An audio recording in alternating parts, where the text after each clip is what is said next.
अगर आप UPPSC nursing 2026 के लिए प्रिपेयर कर रहे हो और form date and eligibility date को लेकर परेशान हो या कंफ्यूज हो, तो आज की वीडियो आपके लिए बहुत इंपॉर्टेंट होने वाली है, क्योंकि इस वीडियो में मैं पूरा क्लियर कर दूंगा कि फॉर्म कब तक आएगा एंड कौन कौन से लोग एग्जाम दे सकते हैं और किन किन गलतियों से हमें बचना चाहिए।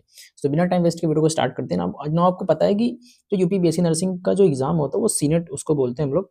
एंड कौन कंडक्ट कराता है आपको सभी को पता है, एबीवीएमयू उसको कंडक्ट कराती है। एंड 2026 में फॉर्म कब तक आएगा, तो अभी देखो, अभी कोई ऑफिशियल डेट नहीं आई है, अभी कोई जो ऑफिशियली डेट है उसका कोई नोटिफिकेशन नहीं आया है।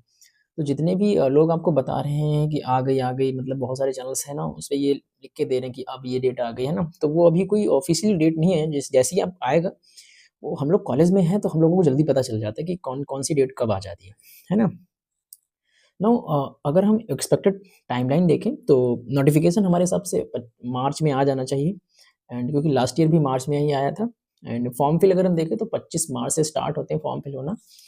एंड 2025 में भी 25 मार्च से स्टार्ट हुए थे। तो अगर एग्ज़ाम की डेट देखें तो 21 मई रहती है। तो 21 मई इस साल भी हम एक्सपेक्ट कर सकते हैं। रिजल्ट जो है जल्दी निकाल देते हैं, लगभग मई से एंड जून के बीच में ये लोग रिजल्ट डिक्लेयर कर देते हैं। तो इसमें कोई ज़्यादा बड़ी बात नहीं है। और काउंसलिंग आपको पता है कि 2 जून से लेकर जुलाई तक स्टार्ट हो गई थी लास्ट ईयर, तो इस साल भी ऐसी ही रहने वाली है। ठीक है? तो नोटिफ़िकेशन की जो पॉसिबिलिटी है वो मार्च और अप्रैल के बीच में है। सो डोंट वेट, उसका वेट आप मत करो। ओनली फ़ोकस करो अपनी तैयारी पे, क्योंकि इन सब चीज़ों में वीडियो देखना और इन सब चीज़ों में टाइम वेस्ट करना आपके लिए बहुत हानिकारक होगा इस समय। आपके लिए एक-एक मिनट भी बहुत इंपॉर्टेंट है, आपको पता होना चाहिए। है ना? तो only focus your preparations. And जब जब क्योंकि नोटिफ़िकेशन जो आता है ना, वो अचानक से आता है। और जब भी अचानक से आएगा, तो अपना फॉर्म फिल कर देना। एंड तुमको नोटिफ़िकेशन से ज़्यादा अपने एग्ज़ाम प्रिपरेशन की चिंता होनी चाहिए कि मैंने कौन से चैप्टर कर लिए हैं, मैंने कौन से चैप्टर नहीं किए हैं। उन पे ज़्यादा फ़ोकस होना चाहिए, ना कि एग्ज़ाम डेट पे। ये तो आके रहेगा, इट इज़ अ यूनिवर्सल, है ना? हर साल आता है ना, तो यूनिवर्सल ही है ये।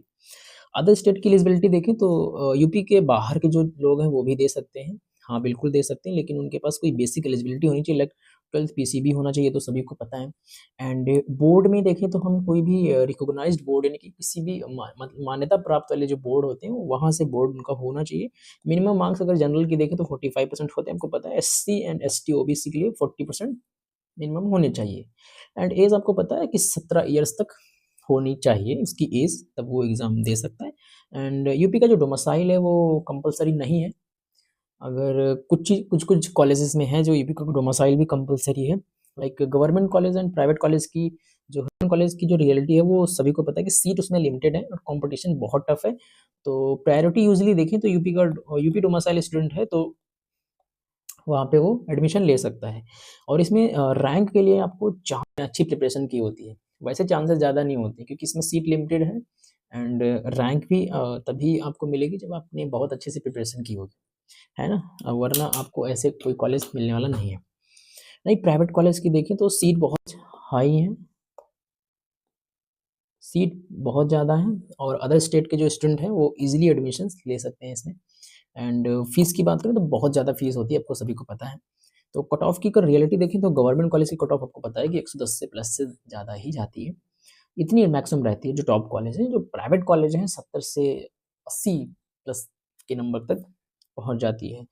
तो मैं बस आपसे यही कहूँगा कि यार प्रिपरेशन को स्टार्ट करें अपने, एंड प्रिपरेशन पे ज़्यादा ध्यान दें, ना कि इन सब चीज़ों में। नोटिफ़िकेशन आना होगा तो वो आके रहेगा, एंड हर साल आता है तो इस साल भी आके रहेगा। तो नोटिफ़िकेशन पे ज़्यादा आपको फ़ोकस नहीं करना है। एंड क्योंकि ऑफिशियली अपडेट जो होती है आपको पता है कि एबीएमयू की जो ऑफिशियल साइट है वहाँ पे होती है। एंड जैसे ही आएगा तो I will tell firstly whenever will get. जब भी हमको मिलेगा तो मैं आपको तुरंत बता दूंगा। और कॉलेज में बहुत जल्दी मिलता है, आपको पता होना चाहिए, क्योंकि कुछ सारी चीज़ें जो होती हैं वो कॉलेज में रहकर ही पता चलती हैं। सो मैं भी जब तैयारी कर रहा था तो मेरे मेरे अंदर भी कन्फ्यूजन था कि कब तक आता है कब तक नहीं। जब कॉलेज पहुँचा तो पता चला कि यहाँ से सब मिल जाता है। तो अपने फॉर्म फिल की डेट की चिंता मत करें, अपनी पढ़ाई को लेकर चिंता करें, क्योंकि अब टाइम बहुत कम है आपके पास। एंड बाकी मैं यही कहूँगा कि अपनी पढ़ाई पे फ़ोकस करें। सो मिलते हैं नेक्स्ट वीडियो में, तब तक के लिए ओके बाय। और